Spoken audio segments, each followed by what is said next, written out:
कक्षा 8वीं, विषय हिंदी। गीत 9 नहीं कुछ इससे बढ़कर, जिसके कवि है सुमित्रा नंदन पंत। सुमित्रा नंदन पंत जी का जन्म 1900 में उत्तराखंड के अल्मोड़ा जिले के कौसानी गांव में हुआ था और इनकी मृत्यु 1977 में हुई थी। प्रकृति की गोद में रहते हुए कवि सुमित्रा नंदन पंत जी ने अपनी रचनाओं का लेखन संस्कार किया है। प्रस्तुत गीत में कवि सुमित्रा नंदन पंत जी ने माँ, कृषक, कलाकार, कवि, बलिदानी पुरुष एवं लोक के महत्व को स्थापित किया है। आपका मानना है कि उपरोक्त सभी व्यक्ति समाज, देश के हित के लिए सदैव तत्पर रहते हैं, अतः इनकी पूजा से बढ़कर दूसरी कोई पूजा नहीं है। तो बच्चों, इस गीत द्वारा कवि ने माँ, किसान, बलिदानी पुरुष, कलाकार, कवि व लोक के महत्व को स्थापित किया है। उनका यह मानना है कि इसके बिना मानव समाज व देश आगे नहीं बढ़ सकता है, इसलिए हमें इनका सम्मान करना चाहिए। ये सारे लोग हमारे देश के हित के लिए सदैव तत्पर रहते हैं। इनकी प्रमुख कृतियां हैं वीणा, पल्लव, गुंजन, मानसी, वाणी, सत्यकाम आदि। पंत जी को प्रकृति से बहुत लगाव था। प्रकृति सौंदर्य के अनुपम चितेरे तथा कोमल भावनाओं के कवि के रूप में आपकी पहचान है। अर्थात बच्चों, सुमित्रा नंदन पंत जी जो थे, उनका जन्म उत्तराखंड में हुआ था। वह हमेशा प्रकृति की गोद में रहे थे, इसलिए उनकी रचनाओं में भी प्रकृति की सुंदरता को देखने के लिए मिलता था। वे अपनी कविताओं में प्रकृति के बारे में लिखा करते थे। आप बचपन से सुंदर रचनाएं किया करते थे। आपको भारतीय ज्ञानपीठ, सोवियत लैंड नेहरू पुरस्कार, साहित्य अकादमी पुरस्कार और पद्म भूषण सम्मान से अलंकृत किया गया। अब हम अपने गीत की शुरुआत करते हैं। सबसे पहले हम पहली पंक्ति पढ़ेंगे। प्रसव वेदना सहजब जननी, हृदय स्वप्न निज मूर्त बनाकर, स्तन्यदान दे उसे पालती, पग पग नव शिशु पर न्यौछावर, नहीं प्रार्थना इससे सुंदर।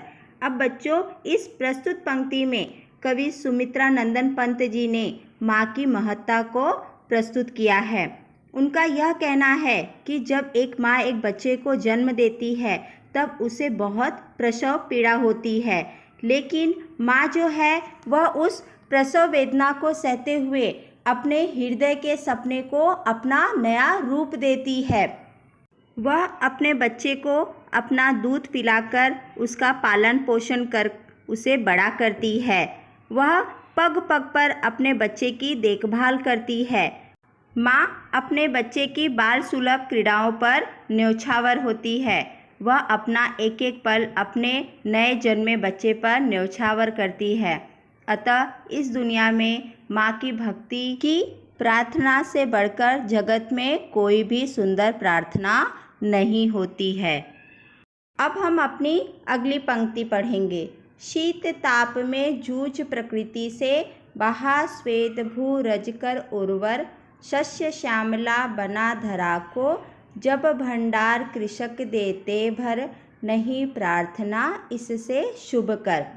शीत का अर्थ होता है ठंडा, ताप का अर्थ होता है गर्मी, जूझ का अर्थ होता है जूझना, श्वेत का अर्थ होता है पसीना, भूरज का अर्थ होता है मिट्टी, उर्वर का अर्थ होता है उपजाऊ, शस्य का अर्थ होता है कोई भी नई कोमल घास, श्यामला का अर्थ होता है हरा भरा, धरा का अर्थ होता है पृथ्वी, कृषक का अर्थ होता है किसान।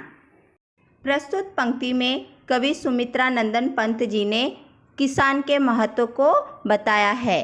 किसान जो होता है वह पौष और माघ के महीने में बहुत अधिक ठंडी होती है और जेठ और वैशाख के महीने में बहुत अधिक गर्मी होती है। लेकिन किसान चाहे कितनी भी ठंडी हो, चाहे कितनी भी गर्मी हो, वह प्रकृति से जूझता रहता है। वह अपना पसीना बहाकर हमारे देश की मिट्टी को उपजाऊ बनाता है। दिन रात मेहनत करके अपना पसीना बहाता है और हमारी धरती को उपजाऊ बनाता है। किसान जो होते हैं वह दिन रात खेतों में काम करते रहते हैं और इस धरती पर नई कोमल घास उगाकर उसे हरा भरा और समृद्ध बनाते हैं। किसान दिन रात खेतों में काम करके सभी लोगों के लिए अनाज उगाता है और उस अनाज से सबके भंडारों को भर देता है। अतः एक किसान की प्रार्थना से बढ़कर अन्य कोई भी शुभकर प्रार्थना नहीं हो सकती है। इस गीत की शेष पंक्तियाँ हम अपने अगले वीडियो में पढ़ेंगे। धन्यवाद।